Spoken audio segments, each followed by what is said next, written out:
So you can see on this tree we've got a yellow stripe, and that's a paint that that's been put on here as part of the management process. When we go through the management of forest, we go through a series of steps in order to help us understand what is here and how we want to get to what we'd like to see in the future forest. The first step of that process is doing an inventory. We come into the stand and we take a look at the forest canopy that's here. We take a look at what's growing in underneath. We look for opportunities for wildlife, whether it's stick nests in the trees or habitat on the ground.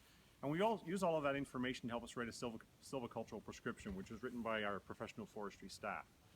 That prescription is then the decision support for the marking crew that comes in, and we have certified tree markers that have come through the bush, and based on what we've put in that prescription, they've marked trees that are going to be determined that will be cut out of the stand.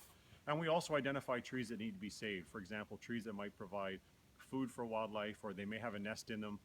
And we're making all of those decisions when it comes to every particular tree.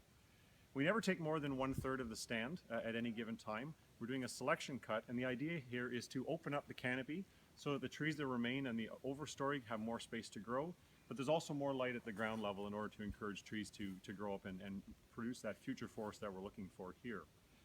The trees that we've selected in this stand are primarily red pine like this one next to me, and they're of a size now that they're going to be taken out and used for utility poles. The majority of the wood will become a utility pole for telephone lines and things like that, and the very top where the tree gets narrower will be turned into dimensional lumber, things like 2x4s and 4x4s used in construction and those sorts of uses.